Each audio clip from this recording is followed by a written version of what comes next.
everybody to Portugal Calling by Expats Portugal. Jerry, Carl and I are really excited to have you here this evening. My name is Astrid and I'm one of the directors of Expats Portugal, originally from Australia but moved to Portugal in 2012. I spend my time between Sintra and our country home in Castelo de Vigo in the Alto Alentejo. Big thank you to all our premium members who are here tonight. Your kind donation helps us to continue run this site and bring you amazing webinars such as this one we have for you tonight. Just a little bit of housekeeping. Everybody will be muted during the evening, during the event, so that everybody else can hear the discussion. Please send your questions by the chat function. You can switch that on, but please ensure that it's sent to everyone so that everyone can hear your question and avoid any double up. So don't send to me or to Carl or whatever it may be, just send to everybody. We will be recording tonight's webinar as well, which will later go up on our Expats Portugal website and also our YouTube channel. So if you do want to remain anonymous or not be seen, now's the time to turn off your camera function. We'd also love to know where you are joining us from tonight, so please add your location to the chat box and say hello. Over to you, Jerry, and then Carl to introduce our special guests. Okay, thanks, Astrid. Hello, everybody. Good evening. My name is Jerry Lawler, and together with Astrid and Carl, I help to run and manage expatsportugal.com. Our website was founded in 2005 and was built up essentially as a forum to help people, expats living in Portugal, and exchange information about where to buy certain things and how to deal with plug changes and stuff like that.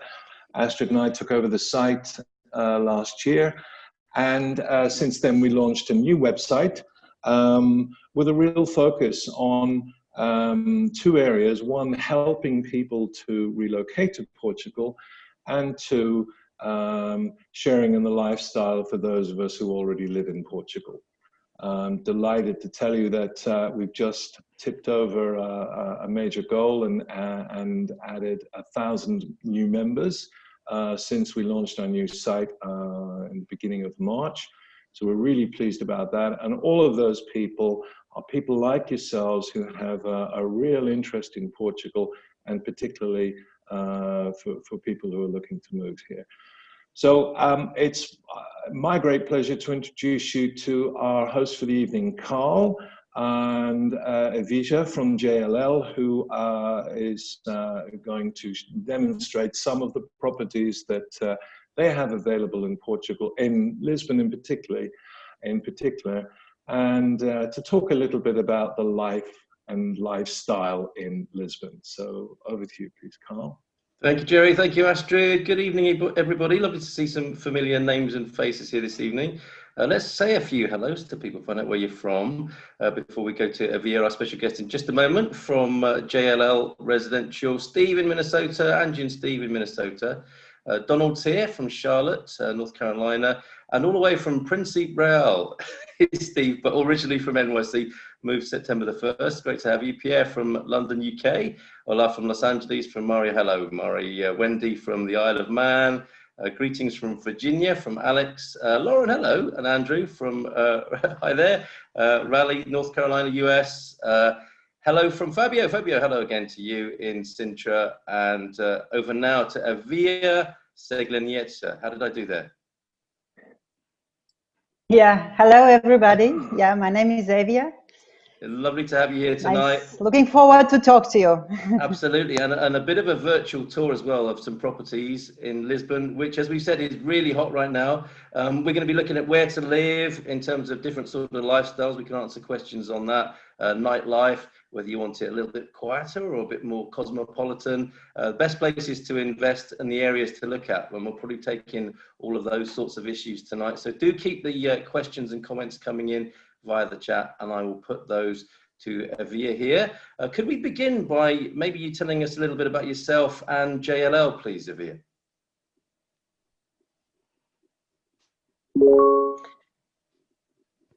Yeah, so my name is Evija. As I mentioned, I'm born actually in Riga, Latvia, and I relocated to Portugal 5 years ago with my family.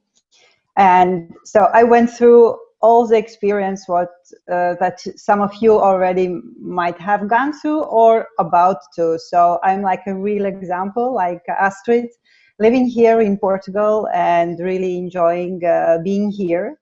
And I work for JLL. It's, as you may know, a real estate company with more than 250 years already in the market. So I work in residential department, and I specialize in working with international clients looking to buy in Portugal for their own use or for investment. So I can cover all these topics. Tremendous, excellent. I'm sure we will have you covering all those topics tonight. First question to ask, really, I think there's a recognition now, or there was, it certainly before the pandemic, that Lisbon was hot. I'm sure you believe that to be the case now, as hopefully, fingers crossed, we are putting the pandemic behind us slowly but surely. But what sort of effect has that had over the last 6 months or so? Yeah, well, Lisbon was hot before COVID, and it's still hot, actually, in direct and indirect meaning. Yes. So I think reasons why, because even during the lockdown, Portugal managed to control all the cases, even, of course, the numbers were quite high, but people were really organized, and of course, government rules and how people responded. I think it really helped to keep it in control. And it showed that Portugal is actually a safe country to be even during pandemic times like this. And of course, the good weather helped because it was early spring when it came, but we always could go out in a nature. We had sunny days, we could, and that helped a lot, because weather helps. You go out, you have these blue skies, sun, you can go to ocean, you can go for a walk in, I don't know, in a forest, in a park, because it's a lot of outdoor space, and actually you can use it. You don't have to be physically, sit in a house because the weather maybe is not so good. So weather definitely helped. And so now we of course, during lockdowns, there were a bit less activity, but we were quite innovative, let's say, and we started to offer like virtual visits and visits through phones. And we were quite surprised that there were clients still buying, actually, really using actively those tools we provided. And we actually didn't stop. Of course, there were less physical visits because for us, we had to be safe and we had to make sure that our clients are safe, both sellers and buyers. But, we had all the safety measures. We still were doing visits. We organized them well, and business didn't stop. And now when the lockdown finished, the market actually now is back to the same level as it was before pandemic. Even, I would say, a little bit higher, because many clients want, even Portuguese, they want to sell their current properties, maybe to sell the city apartment, move to a house, or maybe change to an apartment with a bigger outdoor space. And we have many foreigners, of course, who want to buy here and maybe spend the winter, or they have understood, okay, if this comes again, let's better be in a sunny place. Yeah. So the market is still very dynamic, and it's a good thing, of course. That's such good news, and such a quick recovery. Great news for Lisbon, obviously. Great news for Portugal in general. That's really wonderful. And we should say, JLL, you focus on mid to high value properties. That's your part of the property market, right? Yeah, exactly. We focus on high quality properties in medium, high, and high segments. So clients working with us, they can be sure that with our agencies, they can find quality properties. Okay, brilliant. So let's perhaps take a look at a virtual tour of some of these properties that you have on your books. Oh, Astrid. 1 minute. I was just trying to solve microphone problems. Now I need to go. Sorry, Astrid. I'm piling pressure onto Astrid there. All right. Well, another question I've got for you, Evija, is Lisbon's hot, but what's the hottest of the hot? What is the ideal optimum place? If money wasn't an issue, where would you choose in Lisbon right now? Actually, as a trend started already couple of years ago, because I moved here in 5 years ago, and then like Lisbon's downtown, what is Chiado and Baixa, it was kind of hotspot. That's where everybody wanted to be. But nobody really thought that it will be so busy, so touristic, that actually to live there on daily basis, it's not so convenient. And then there is a part called Avenidas Novas, or New Avenues. It's a part which is also the business district. So it's above Marques Pombal, those who know Lisbon. So we have Marques Pombal roundabout, and then we go a little bit higher, we have Saldanha. And then from Saldanha roundabout, all that area up to El Corte Inglés, it's like this big, how you say, that square is called New Avenues. And that's a really, really hot spot. And many clients choose to be there. In the beginning, maybe they think it's a bit far from center, but actually it's not. You can walk. You have really great infrastructure. You have 2 metro lines. You have businesses around. You have schools. Basically everything, and you don't have the amount of tourists what you would get in a downtown. So Avenidas Novas is definitely one of areas to consider if you really want to relocate and live and have a convenience. Then Principal, I think it's a fashion, has been, and it will be, because of the charm of Lisbon and the proximity to Principal Garden and the views, but the buildings are smaller, very often no elevator. You can have beautiful view, but you have to think, do you really want to walk 3rd floor with no elevator every day with your shopping bags? And to park a car, it's quite a challenge. But then again, it could be an option, you know. And then there are some upcoming areas like Marvila, Beato. So it's the area between Alfama and Parque das Nações. And that's kind of urban industrial. There are quite some interesting properties coming up, like lofts with 5-meter ceiling heights, you know, old warehouses being transformed into fantastic apartments. But they are for somebody who loves that kind of urban industrial, you know, feel.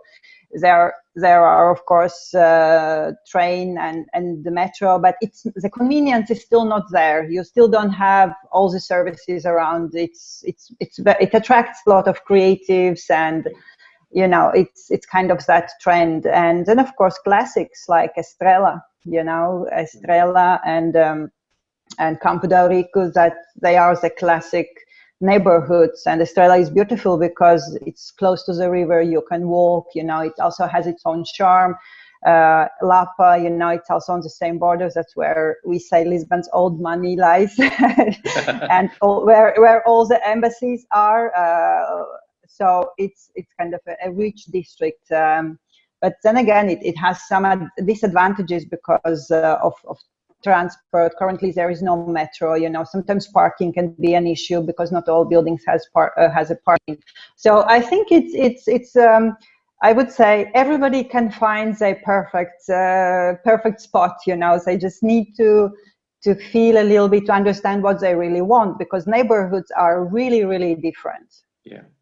Well, thank you for that mini tour there. You made me given me some saudade about the time I spent in Lisbon. I'm much further up the country now, but I had a lovely nearly a year south of Lisbon, and you made me really homesick for the place there. So thank you for that mini tour. I think we can look at some property on the screen now that you're going to talk us through, that Astrid's going to share with us now from your site, I believe. Oh, here we go.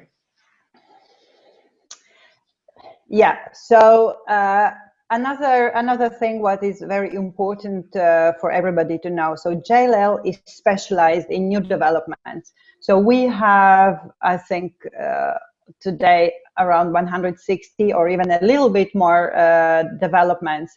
So it's a new construction, and we start selling at a really early stage. Sometimes when you visit the construction site, it's still nothing there.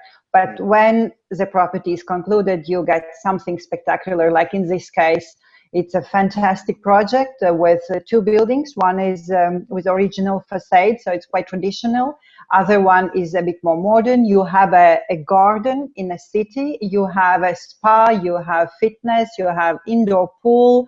And some apartments have beautiful balconies, high ceilings, really, really high standard. And in Portugal, when you buy new development, you get kitchens fully equipped, as you see here. Basically, what you see in image is what you get, except furniture. And it's really safe to look at developments, because we have a department working only with new developments, and they do due diligence on every project we list. So we have internal lawyer, we have an architect, we have engineers in our team. So we evaluate all projects really well, because who is the builder, who is constructor, who is an architect, because we have to be sure that if clients buy with us, so they have at least one level due diligence done from us, from JLL. So this specific development is about 5 minutes walking distance from Marques Pombal. We launched it, if I'm not mistaken, last week. And if you scroll down, you will see that many apartments are already reserved. And how it works here is that when you choose an apartment, let's do the other way around. Imagine you are interested to buy a new development. So currently there is nothing much to see. So you say, Evija, what I'm buying, can you let me know? Can you explain me how this works? So basically we have all the information, layouts, finishing materials, payment plans, you know, as I said, architects, construction company, builders, everything. We help to describe apartment as much as possible, so you feel confident. And then it's a payment plan. So the good thing with development, you don't need to pay everything right now. You have a 10,000 reservation fee, which that is refundable if for any reason the client decides not to proceed with the purchase. Then roughly, I'm saying numbers like 20 or 25% on a promissory contract, and then during construction time, usually 2 more payments. It can be 10 or 15% each, and then the final payment only on the day when you get keys. And that's usually the time that most of clients decide to go for a bank mortgage, because the interest rates are so low. And banks here finance 50-60% from the total price. So developments are really interesting, because you get 5-year construction guarantee, brand new product. And as you buy early, when the construction is about to start or has started, so when the apartment is ready, it already has more value. So it's also great for investment if somebody wants to buy in a city as a second apartment, or maybe for their children, you know, or what the plans are. So I wanted to show this one development as an example, but we have around 150 more. So we can go maybe for so it's basically for every taste, with private pools, with huge terraces. We have penthouses, we have small apartments, studios, really, really different ones. Okay, well, so Astrid, we might go for the next one. That's a beautiful property, and the prices there were around the €1 million mark, give or take a couple of 100,000, and they're definitely golden visa properties, aren't they there? Yeah, it depends. So for golden visa, of course, what is important that the property has how you call, like, sectional titles, that it's registered, the apartment is already registered in the financial department as a unit. Okay. So not all developments qualify for that, but we have really many, at least half of all new projects what we have, they qualify for golden visa. So there are also different ways how we can help with that. So Astrid, right now you are on virtual tour. Maybe you can go to photos. I think it's easier, because to show the virtual tour is not so easy. Like an arcade game. With you just click on photos. It's next to virtual tour. Just up top left of the top left, Astrid. There you go. Got it. Yeah, I mean, because this looks like a delightful family home, possibly. Which part of town is this in? yeah, well, for many properties we have those virtual tours. So it's actually you can walk through the properties, and if you go to see the properties, this is what you will see. So it's really a great tool what we have. So this apartment, for an example, is a 2-bedroom apartment plus 2 smaller rooms with, let's say, we call them plus 2 because they are very small, or they don't have like a proper windows. Because here in Portugal there is a rule that room has to be a certain size. I think it should be, if I'm not mistaken, minimum 10 square meters, and it has to have a proper window. If it doesn't have those conditions, then it kind of doesn't qualify. So this is another example, a typical apartment with original floor, with high ceiling. You see the doors even has those small glass, how you say, thing above. So it's quite typical one. So it's a renovated apartment in Estrela, and it's really quite typical. You will see those French balconies, big windows, ceiling to floors. It's quite typical one. Those who like kind of a bit more classical style, this is a great option. Yeah. So this one has 138 square meters. Here, apartment was rented till July this year, so you can also estimate if somebody is looking for investment, what type of return you might get. It also has a small patio, so another example. And so in that instance, what's the sort of rental income on a property of this kind in Estrela? Yeah, well, it depends. If the property has an elevator and garage, of course, the return will be higher. If there is no elevator, no parking, of course, it's lower. But in average in Lisbon, the return from renting apartment can be from 3.5 to 5% gross. So it's kind of to get an idea. In these days, the situation is a little bit different because, as you know, Port Lisbon was really famous and many tourists were coming, and Airbnb kind of market was really blossoming. And now, because there are less tourists, many Airbnb apartments are empty. So what owners decide, they put their apartments in long-term rental market. And now we are flooded by those apartments. So apartment prices for rent actually are going down. But it's again, these are great news for those who are not ready to buy, but they want to move to Portugal, even if it's like for NHR, for example, because they don't need to actually own. It's enough that they rent apartments. So now it's a great opportunities for those who want to rent, because you can really find good apartments and you can still squeeze the price down. Well, amazing. I'm glad I asked you that. Fantastic. Okay, and that one is on the market. That's on the market for $500,000. And the buying process. Some people ask this sometimes, about how to make an offer. How do you handle the etiquette of offers and how close you are to the guide price, Evija, generally? Well, if somebody is buying a new development, in most of cases there is no negotiation margin. If you want apartment, you have to go for an asking price and to be really quick, because the best apartments on higher floors or with the best views or with the biggest balconies disappear first ones.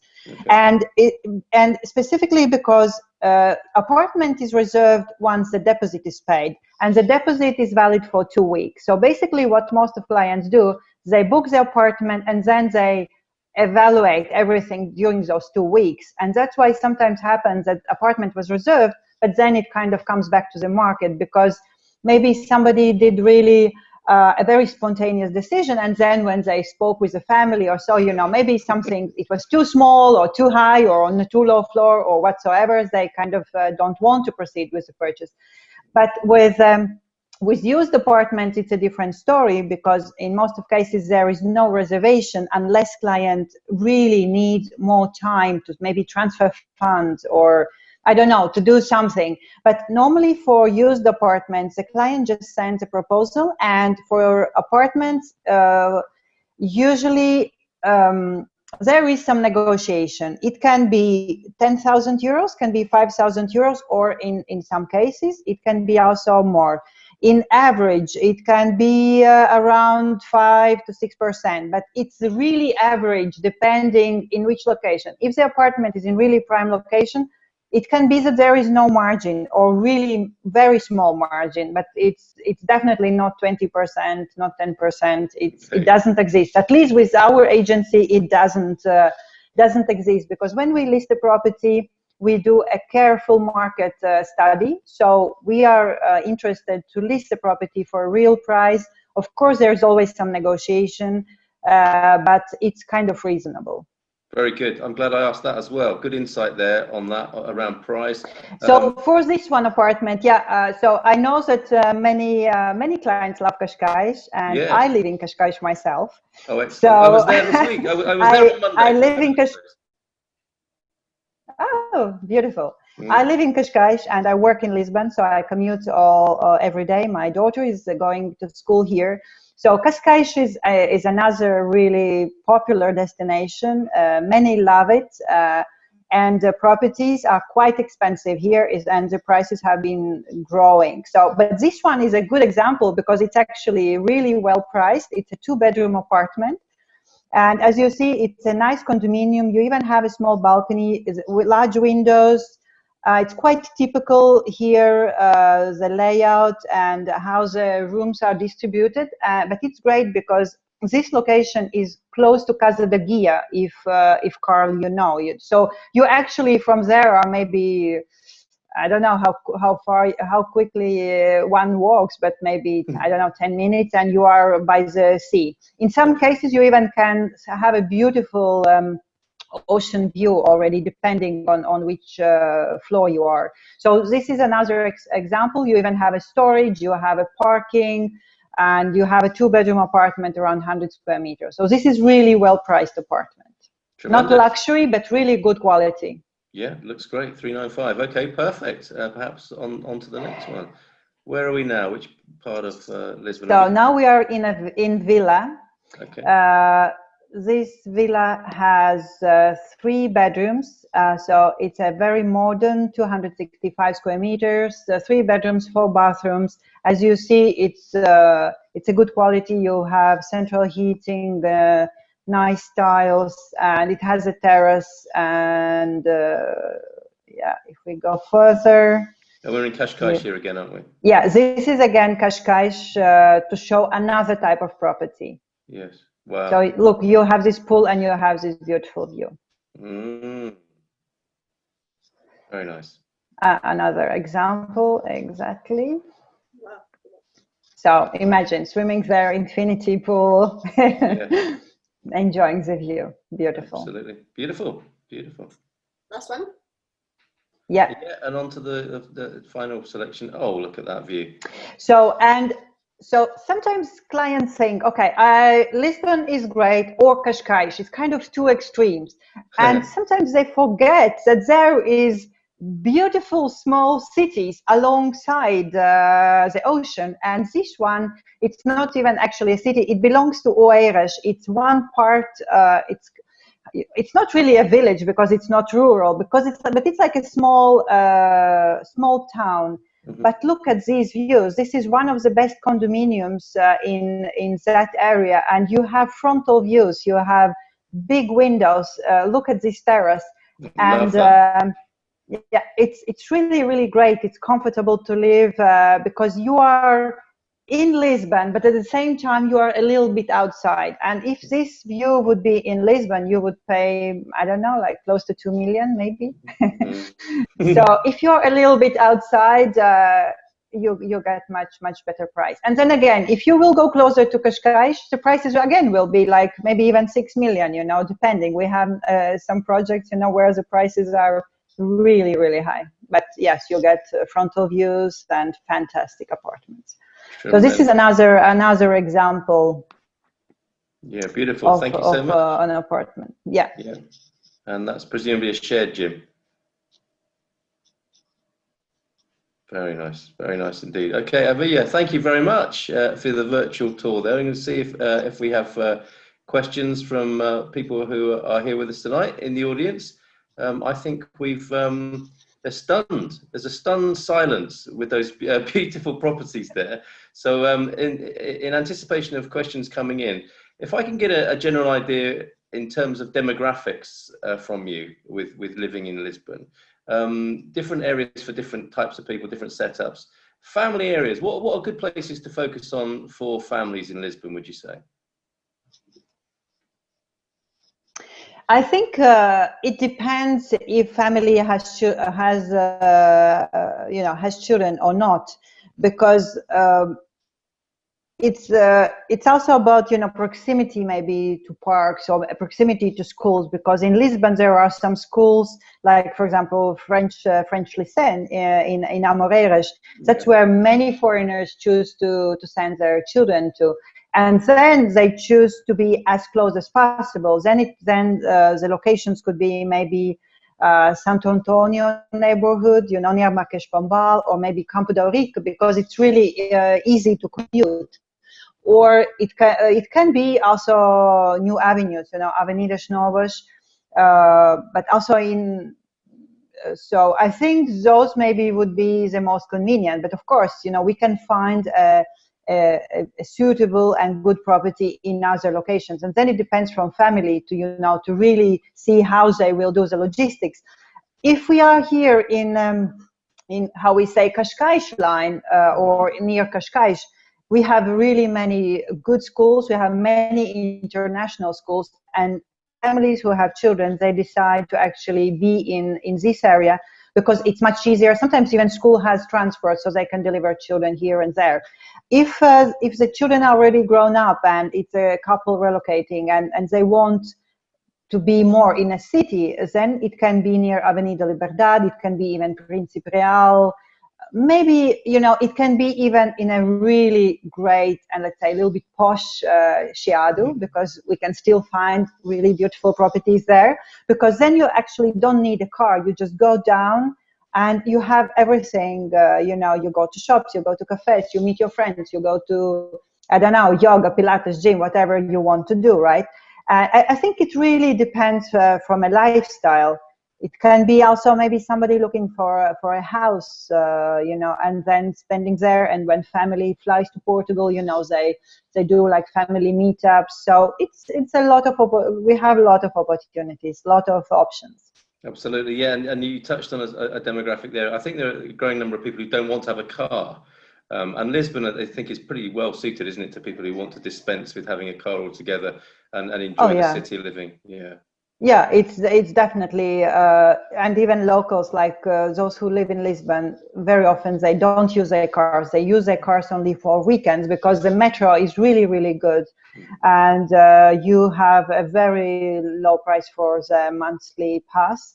And then if you are Lisbon, if you can prove that you live in Lisbon, you actually get incentive from municipality. So you pay a really small fee and you can use electric bicycles, you can walk.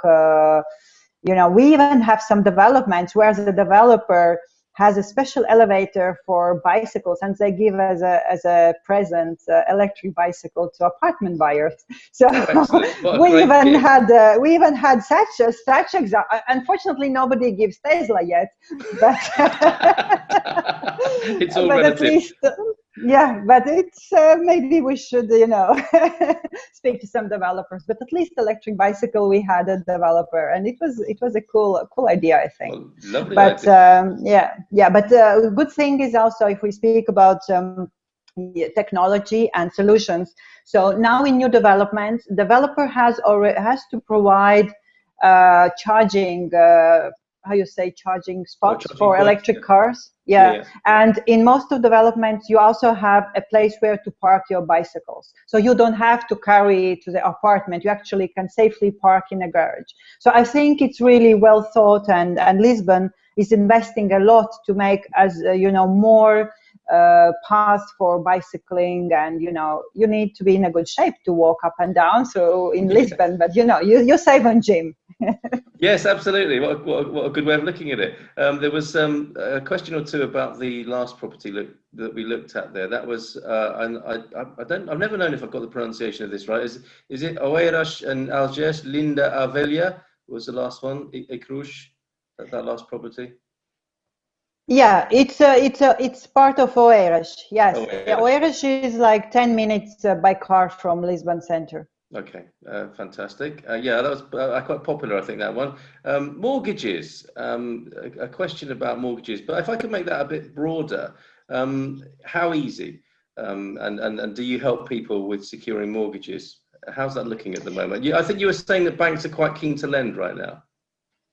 Well, before that, banks were more generous. Sometimes clients could get even 70%, 75%. Now, of course, because of all the situation, banks also are a little bit on a safe side. But still, most of clients, even in our days, they get around 50% from the mortgage. Sometimes clients even don't need that much. Maybe they need only 30% from evaluation and so. But the experience is that. And it's another good example. So when we JLL sell a property, we have a price X, let's say 500,000 for a property. And our prices are so good that when bank does the valuation, it's pretty much, it matches actually the price. And the reason is why, because JLL and banks, they use the same database. So we analyze all the properties in market. So when we work with sellers might think, okay, I want 700 for this apartment. We say, well, but then it's not with us, we don't want this property for 700 because it's not worth it. So we do a really good work with sellers. So we can list the property for as close to market price, So, and it's also good for clients. So when the bank is evaluating, so we get pretty much the same price, and then clients can count on around 50%. And it's banks are quite flexible. We have one agent we work with who can help clients, and most of consultants like me myself, I also have contacts in banks. We don't have any relation, any agreement with those banks, but we know people in different branches. And then we just say, okay, you may, because it's also a language issue, Of course, everybody speaks English. Pretty much everybody, especially in Lisbon. But when we speak about banking or financing, it's really important that the account manager is really comfortable, that he can explain every detail. And then it's good that we have some branches, especially in Lisbon, that are specialized to work with international clients, and they have everything in place, and the process is quite quick. So yeah, usually they ask like a regular pack of information, income or any other proof, or I don't know if it's a pension or any other investment, and then they analyze and what is the property. But for most of cases, the property is like a collateral for a bank. Yeah. And so the interest rates, it can be, then again, it's individual. It can be from 1.5 to 2.5 or to 3%, depending from the time of the mortgage, what are the conditions, what is collateral, the age, so all those aspects come together. So, and Euribor is still minus, it's still negative, that is good. Okay, thank you. That's really helpful. Can you shed any light on this question about buyers' contracts? Are people expected, and is this normal practice that people pay or sign a buyer's contract and pay for searches as a buyer? Have you come across that? So you mean like the client wants to buy a property and he has to pay for that? This is allegedly so in one instance here. Yeah, how does that sound to you?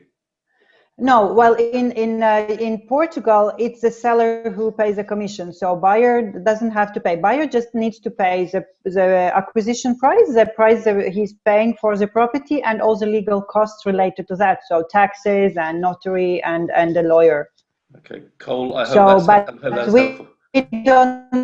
We don't have like a buyer's fee. We don't have a buyer's fee in Portugal. If it's a real estate agency, you should better not work with them.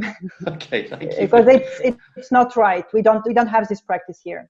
Thank you for clearing that up. Okay, a couple of questions about areas outside of Lisbon. Is that your main area of focus with JLL and you, Evija, to be in and around Lisbon? Well, we work in, of course, our focus is Lisbon, but we also have like suburbs. I saw a question popping up about Setúbal. Setúbal Yes, and indeed, yeah. Troia is also still in our, how you say, radar. Yeah. We have properties there, but we don't have too many. But we have consultants who specialize, you know, in different areas. For example, like Lisbon and Cascais line, it's covered. We have Sintra. We have also properties a little bit in outskirts. For example, now recently we listed a huge project. I think it has around 300 houses in Óbidos. Those who know, it's about 1 hour, 40 minutes driving actually from Lisbon to north. It's a huge condominiums. There are still plots of land, ready to use houses. And the prices there are really good, starting like from 230,000 euros up to several millions. So, but we have those projects, but we don't work like in every small city. We can have some houses in Evija. We have vineyards, we have farms, and those, of course, are outside Lisbon, right? But our main focus is Lisbon, Cascais, Porto, and we also have now consultants in Algarve. Tremendous. Okay. But I myself, I focus mainly in Lisbon and Cascais. That's kind of my area.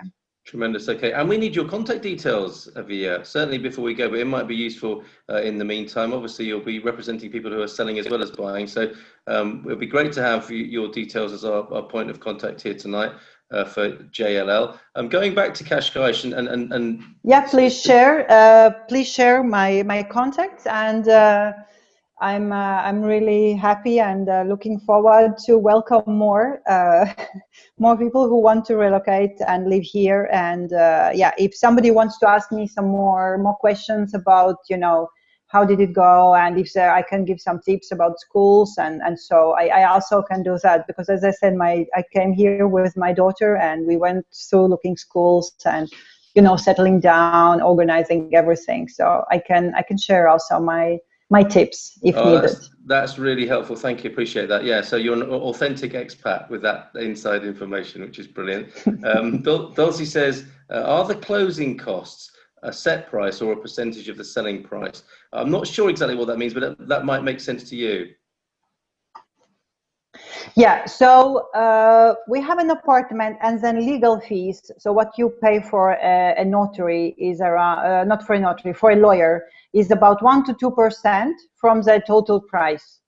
Then you have notary and registration fees can be around 500 to 1,000 euros. It then again depends, because some notaries, you know, they have their fees, but that's kind of an average, 500 to 1,000 euros. Then there is a real estate tax, which is 3% to 6%. It depends what the value of the property. And then it's stamp duty that is 0.8%. Okay, and these fees are to be paid only at the deed. It means when you register as a deed at notary. And of course, legal fees, they are before, because the lawyer will review the contracts, will help to prepare everything. And we also have a cooperation with several law firms. So if there are needed recommendations, we can help with that as well. Tremendous. And yeah, I guess the question is referring to the percentage being the percentage of the selling price, presumably, rather than the list price. So as I said, the difference for new developments, there is no negotiation margin. You have to go for asking price and be as quick as possible, because sometimes if you think one day longer, the property is gone. For used apartments, it can be 3%, it can be 6%, but it really depends. For example, how I work, I usually help my clients to really make a good offer. And I always compare what are the actual selling prices in a market, and then we together come up with the best proposal. Okay, fantastic. And incidentally, our next week's webinar is about real estate law when buying a property. So bring those questions, sign up, RSVP for that one, sign up for that one and get answers to those specific legal questions here next week. Once you become a resident,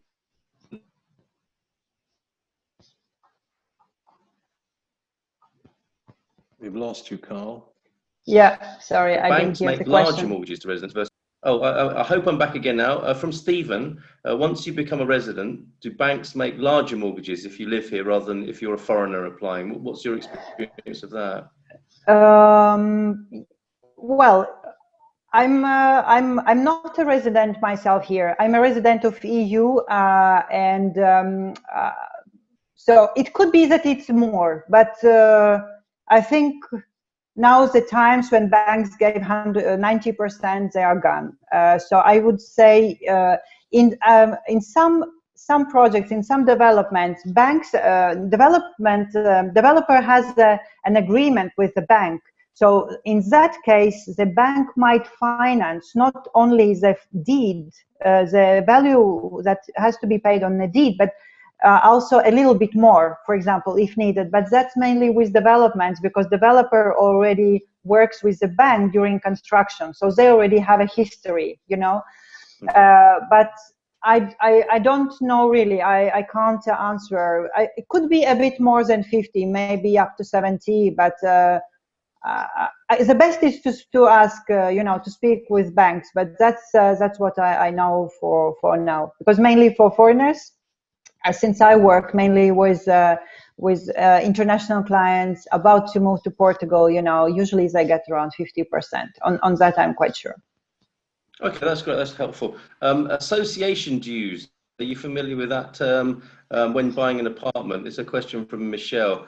I guess additional costs to do with being a part owner of a larger building. Anything to say on that? So we call it condominium fee, and so it depends again. So for new developments, in average, it's €1 to €1.50. But imagine if there is a condominium with huge gardens, 3 pools, I don't know, maybe fitness and like really, really many amenities. It can be even €3. We have one development, I think, where it's even more, like 4.5 euros per square meter. But that's not a common kind of thing. In average, it's between €1, €1.50, I would say. Then again, if you are looking for an older property, maybe building has no elevator or no parking, just one staircase, it can be €25, or it can be €45 if it's just one elevator. But it depends also who runs a condominium. If it's a company, if it's a bigger building, it's more. If it's a building with 3 owners, then they just come together, say, okay, today I clean the staircase, tomorrow you. And you know, there is sometimes no condominium, but in average, I would say it's around €1, €1.50 per square meter, and you have to pay it monthly. Thank you. That's really helpful. So that's what you're asking about, condominium fees over here in Portugal. That's brilliant. Fabio, an interesting comment there. I was a student here in Portugal. I've got 95% help, in inverted commas. I see what you did there, Fabio. That's great.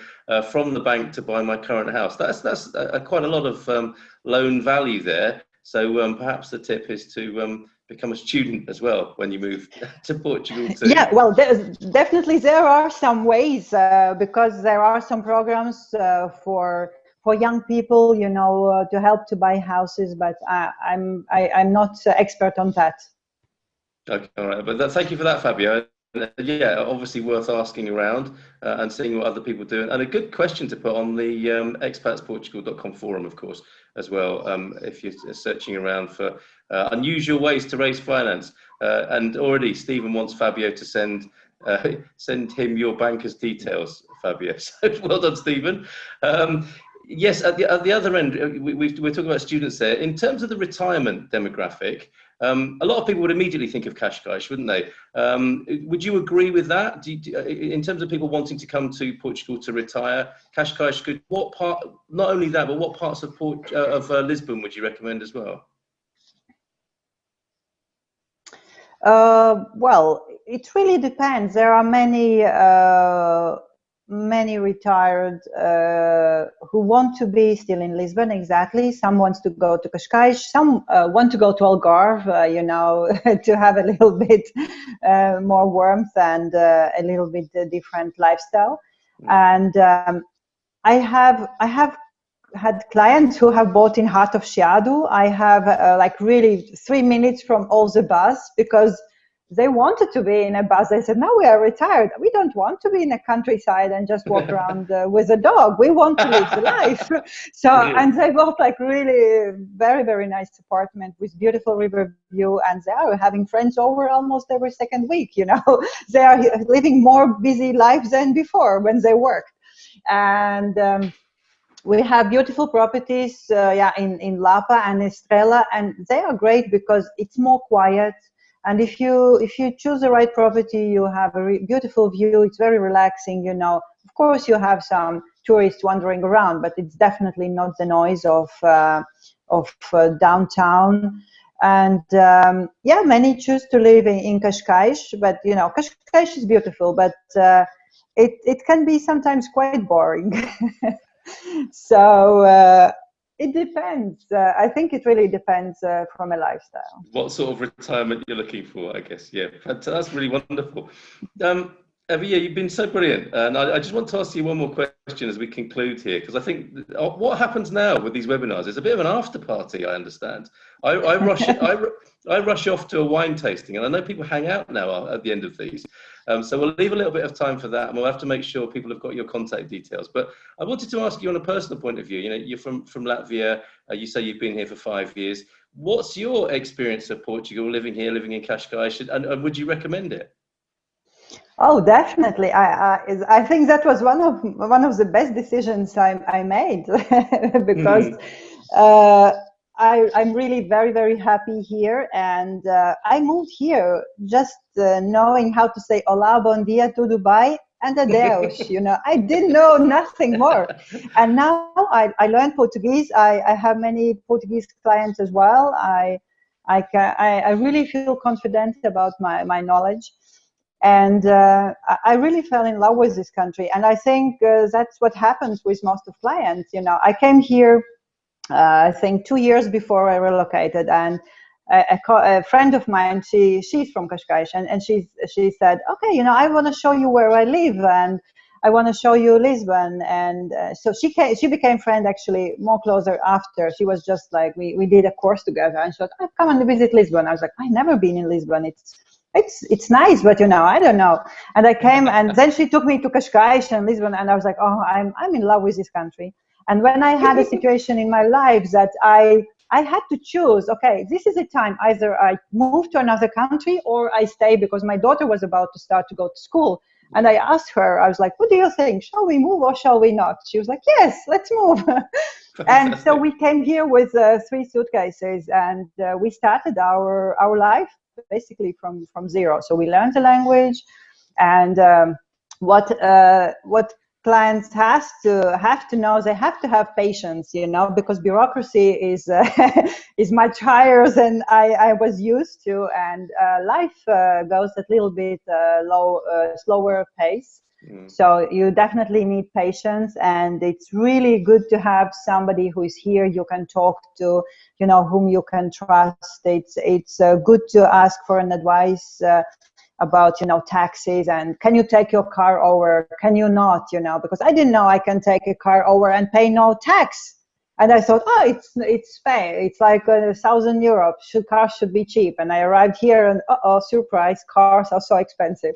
So like small things, you know. And sometimes it's good you ask questions, and you know, you get prepared. And but overall, I'm really happy. Great climate, really great healthcare. You know, if somebody is thinking about that, you know, most of clinics, you know, they speak English, are really good quality, very affordable. So healthcare is really good, and living generally here is good, you know, good wine, good food, friendly people, you know. I'm really, really happy. I call Portugal my home now. Oh, that's what a lovely story. Thank you for sharing that with us. So you've learned patience, and you've learned Portuguese in 5 years. And I think quite a few of us are thinking, we've really gone off her now. She's learned Portuguese in 5 years. Most of us are still on that stage you first said. You know, I could say, Olá, bom dia, tudo bem. A lot of us are still there, Evija. Well, I learned actually, I think within 1.5 years, 2 years. So now I'm still improving, you know, because it's a language where every day you learn something new. Yes, yeah. Wonderful. You've told us so many new and excellent things tonight. Thank you so much. Muito obrigado to you for being here tonight and taking all those questions and sharing the information that you did this evening. Your contact details are now in the chat. And I think, yeah, thank you to everybody else as well for your kind attention and your questions. And I think we're going to sort of mingle a bit now. Isn't that right, Astrid and Jerry? That's what happens now towards the end of these webinars. Yeah. Sure, we can. We'll turn everyone else's microphones off if they want to contribute or have a chat. It doesn't have to be real estate related. It can be about anything. So about cars. Starts. Cars and bureaucracy. Thank you so much, everybody. Thanks again, Evija. Really appreciate it. Thank you, Carl. Thank you.